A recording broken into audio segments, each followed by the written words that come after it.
Okay, so the assignment for February 27th, Wednesday, is the NATO assignment.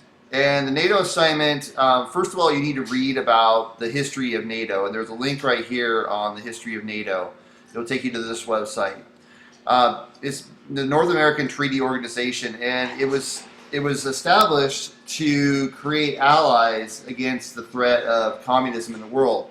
The United States, after World War I, let me give you an example of a foreign policy. United States foreign policy is established by the president, and the foreign policy after World War I was isolationism. They didn't want to get involved in these European wars anymore.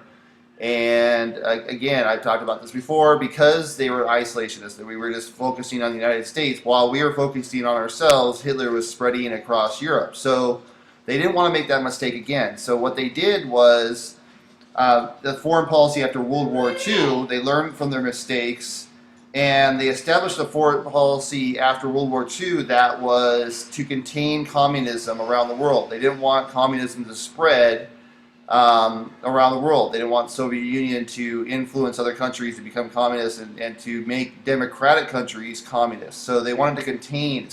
It's a policy of containment. That's the foreign policy that we're talking about.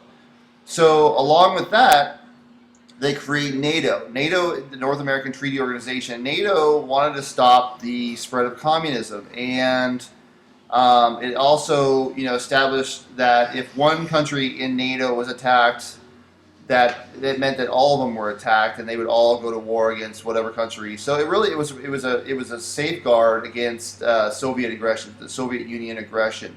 They didn't want this. In 1949, the Soviet Union created their own atomic bomb, and the United States was worried that they were going to attack democratic countries. So by creating NATO, it made the United States stronger. It gave them allies that it would make the Soviet Union second guess attacking any country that was in NATO. Because if the Soviet Union attacked one country in NATO, it meant that they were attacking all the countries in NATO, and that would make the Soviet Union, second guess attacking, these countries.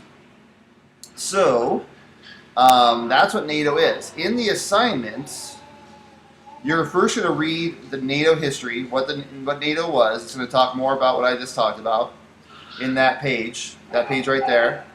Then you're going to go down to the worksheet. The worksheet is going to ask you questions, and for all the questions, it's going to direct you to these different sources to answer the questions. You can read through these sources first, or you can just go to the worksheets and pull it up. And then when it asks a question, sorry, let me pull this up here. When it asks a question, it will have a hyperlink that will take you to the document that will help you answer the question. So let's go ahead and answer the first question. Why did some Americans fear joining the treaty? You'll probably, for the Mac, I have to hit Command and then click on my mouse. I think for a PC, you hit Control, and then click on the link, and it will pull up. So why did some Americans fear this alliance? Why did some Americans fear joining the North American Treaty Organization? If you skim through this, I would suggest reading through this so it's easier to answer these. Let me skim down, and I'll answer that question. Unless you can establish freedom of aggression, use of force in North America, actively striving. Okay, the North American Treaty military alliance ever concluded by the United States was signed by the foreign ministers of 12 signatory nations. Heard, okay, let me see. Spoke to, I'm skimming through this. Real business, Article 5. Yeah, party in such action as necessary includes force. Okay. Okay, so it's 1, 2, 3. The answer is 3 paragraphs down. And during lengthy hearings, many witnesses expressed concern. Okay, here it is, right here.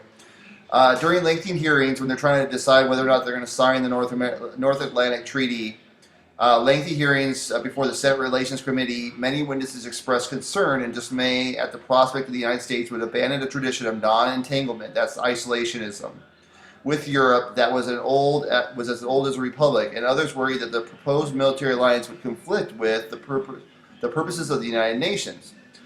Despite these concerns, on July 21st, 1949, the Senate advised Truman that it favored ratification. So they favored, in 1949, to join the North American Treaty.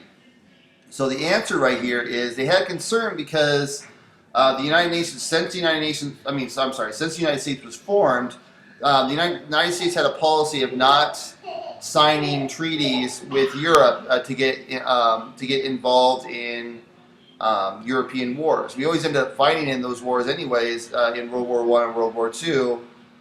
So they eventually, signed the North American Treaty anyways because they figured that this way they'd at least be defense against getting involved anyways. But there was concern. People didn't want. Some people didn't want us to sign the North American Treaty because they worried that it would lead to us getting involved in more wars in the future. The other viewpoint of that is that didn't work for us in the past, and that we might as well sign a treaty to try to prevent a third world war. All right, so that's the answer. It was 1, 2, 3 paragraphs down is the answer to this first question right here. Okay, so the rest of the questions have links to them that will help you answer these questions. Okay, just put the answer to the question on the right here, and that's all you need to do. If you have any questions, let me know, and I'll talk to you all later. Bye.